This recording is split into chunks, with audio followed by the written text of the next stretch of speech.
Great to have you along on this Sunday night. 6:17 is where we stand on the clock, and of course we're going to be here till 7 o'clock. 888-787-5543 is our number. This is kind of a conversation show, if you will. We'd like to hear from you on your thoughts about a couple of questions that we're going to throw at you here in a sec, but 888-787-5543. And we'd like to know from you tonight as we kind of hash over the thoughts and get the guys' thoughts on this. If you could change one thing about the incredible world that we all call home, the world that we live in, what might it be? We'd love to hear from you. 888-787-5543. And, of course, Thanksgiving week is underway as of today. How about, what are you thankful for? What are you just so grateful for that you're a part of? Somebody's world, somebody's whatever. You're a part of something out there, I'm sure. And what can you be grateful for in the coming weeks? And what are you most happy that you're a part of it during the course of the year? So what are you most grateful for as we all thank whomever, our family, our friends, our parents, our relatives, our employees, our church, our home, our school, whatever it might be. Our buddies in the studio here at 570 KLIF. I see you smiling, Calvin. What comes to your mind? I just think that, that we're in this, that I'm in this world, in this situation, and I have an opportunity, just to practice law and an opportunity to help other people. That's something that I'm thankful for, that I can be a blessing to someone else, and that I've been put in this position considering where I started in life, period. That's what I'm thankful for. Sometimes we forget the beginning and we look where we're at now, and then we start looking ahead too much and complain about what we don't have. I'm just thankful that I'm in a position to help others. You have often talked about your grandmother here on the program. In lieu of what you just said, is there one thing that really kind of turned it around for you? Not specifically a person, but you realize that, you know what? If I grab onto this, if I get it right and do bing, bing, bing, I know I'm going to be all right. I just think I watched my grandmother and my grandfather. My mother worked a lot, and so I was left with them a lot. I spent a lot of time with them. And honestly, I just sat back and watched them and how much they cared about other people and how much they would sacrifice for other people just so that they could have. And it wasn't about them. It was a lot about the other people who needed the help. And I think I've taken that on, and I felt like that if I carried that spirit along, that through life that I would have a long one, and God would continue to bless me. How about you, Steve? Anything come to mind? What you're thankful for? What you're grateful for as we head into this Thanksgiving week? Well, I mean, I'm grateful for my relationship with Kelly, of course, and my children, of course. I mean, that's trite to say, but so true. But truthfully, I'm thankful that I'm able, as Calvin said, to help people in their marriages. I mean, I help a lot of people stay married, and that's the biggest thing that I mean, that brings me the most joy in my life, other than my family, of course, but professionally, I guess, and just I just love that I'm able to do that for people. This time of year, doesn't matter, it's Good Morning America, the Today Show, those kinds of programs always have a feel-good story that they share with people. You might even see one in a football game during the pregame and the postgame.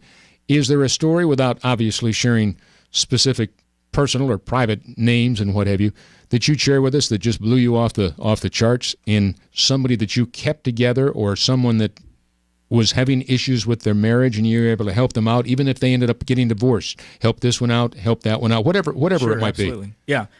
So I had a client came in and didn't want to get divorced. His wife did.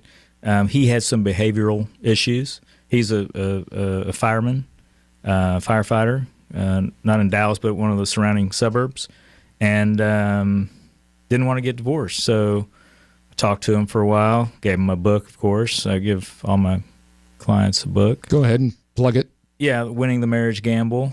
And he thanked me, and so we just handled his divorce. I mean, we kind of just moved the case along. And he called me one day. Actually, the opposing counsel called me, the wife's lawyer, and said, "Steve, my client," she said, the lawyer said that her client called her and said she wants to put the case off. Well, it was getting it was getting close to trial time, and so the only way to put the case off is either dismiss it or sign a collaborative law agreement and just lock it down for like 2 years, where the court can't dismiss the case. And so I called my client and said, "Hey, this is what's going on. are you on board? He said, well, yeah. I said, well, so what's going on? And he said, we're talking and we're kind of dating again. And he said, your book taught me that it helped me see what my behavior, how my behavior was affecting her. And he said, your book's been all around the firehouse, the fire station. He said, everybody's reading it. It's unbelievable. But he said, and so they put their case on hold for potentially for 2 years, and they're working it out. And he said, I now understand how my behavior was affecting my wife and my marriage. And it's like, that just blows me away. It's just awesome. Interesting. I don't have a story near as cool as that. I've got other stories, but that's the coolest one. As much as, Steve and I are trained to destroy the marriage, really, to rip the marriage apart, I like it, and I know Steve really likes it when people reconcile. My job is also to encourage reconciliation. In fact, it's the public policy of the state of Texas to encourage reconciliation. And so I had a reconciliation this past week, and, we always like it. And as much as our job is to move forward on the divorce, we really like it when the divorce moves backwards. Oh, yeah, absolutely. So you talk to this fireman often or not? Not often. Not often. It costs some money when I talk to him.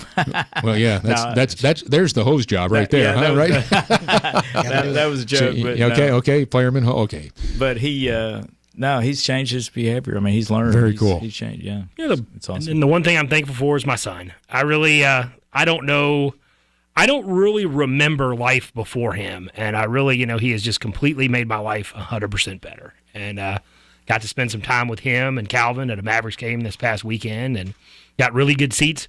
Not the greatest game ever. Oh, I was going to say, did the Mavs win or not? No. They suck, but we got to sit close. We got to sit close. So how do you really feel about them? Yeah, they're. I have a theory that the Mavericks and the Cowboys both can't be good at the same time, and I think history has shown that. Well, maybe that's a good thing. So you always have somebody to root for. Mm-hmm. You wouldn't want them all to win the titles, and then for 10 years, nobody to root for, right? Well, it wouldn't be horrible. No, okay. I guess that's only happened a couple of times in history. I think it happened to Pittsburgh in the late 70s, right? Well, the Steelers, or in 79, Steelers 79, won. Steelers won. And that was, We Are Family. Remember that? 1979, mm-hmm. Willie Stargell, okay?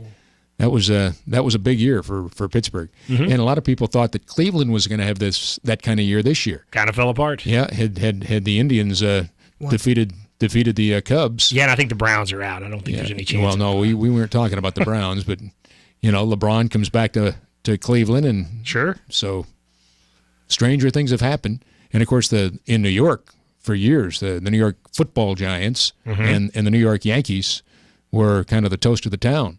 Yeah. Mm-hmm. They won a lot during the same time.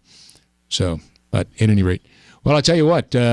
When we talk about things you're grateful for, Calvin kind of posed the question about what would you like to see changed, or if you could change one thing about the world that we live in.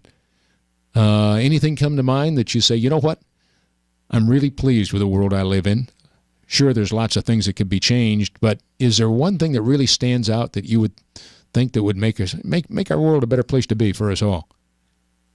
I'd like to see all the prejudice in the world, be addressed, and everybody that's, black, white, Muslim, Christian, Jewish, sit down and stipulate to what they have in common more than just what the differences are. Because I've always said, the real difference is there's not that much of a difference. I think that, all races have bills to pay and people they care about. And I'd really like to see people have a more honest dialogue. That's what Calvin and I have always strived for. That's what we've talked about on here before. But I'd like to see people come together a little more. Okay, here's my follow-up question then. I think that's a phenomenal, spectacular idea. I'd love to see something like that. That's huge. But is it feasible? Is it possible? I think it is. I think if people... Do you think it will happen? Maybe that's the better question. I think it will, eventually. In your lifetime? Maybe not in my lifetime. Maybe over the next 100 years. I think it's going to take It took, I love history, and I'm a student of history. It took 100 years for the effects of the Civil War to take place between, 1865 and 1965. I think between 1965 and 2065, we're probably going to see all of the stuff become irrelevant. Really? Really. You don't think there's antagonists out there that are this goes out the United States, outside of the United States, but take ISIS. Mm-hmm. It's just it's a culture where who takes somebody's head and chops it off? Oh, it's horrible. I mean, where does that even exist? I mean, I have to go watch a movie to come up with ideas like that. I mean, I can't even fathom seeing something like that years ago. And we needed to zealously defend against that as a nation. I'm not saying that we lower our defenses. Yeah. I'm not saying that we're stupid about it. I think it's an issue. I think values and togetherness. It's almost those things run hand in hand. And what I think about that, and you pose an excellent question, for the people that are ISIS members, of course you have to go after those people and deal with them, but we have to figure out, how you separate that from the other people who are Muslim and who don't want to have anything to do with them, who actually hate them. I was doing my research and I think there is some thing called Yazidi, and they hate ISIS. There are other people that probably hate ISIS even more than we do. I just think that we have to try to figure out how we can get some togetherness and values to try to figure out something that's going to tie us together. I think it will happen in our lifetime. I think there will be something that will happen that will force us to do it.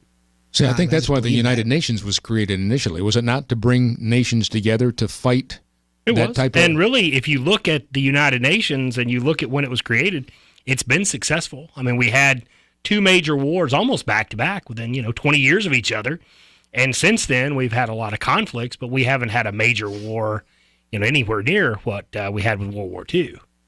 Steve, we haven't heard from you, so hold that thought. We're going to take a break. If you've got some comments on what we're talking about, what are you most grateful for? What would you like to change? Is there one thing that comes to your mind that you'd like to change about the world that we all live in? 888-787-5543 as we continue with this edition of Relationship Roundtable. For over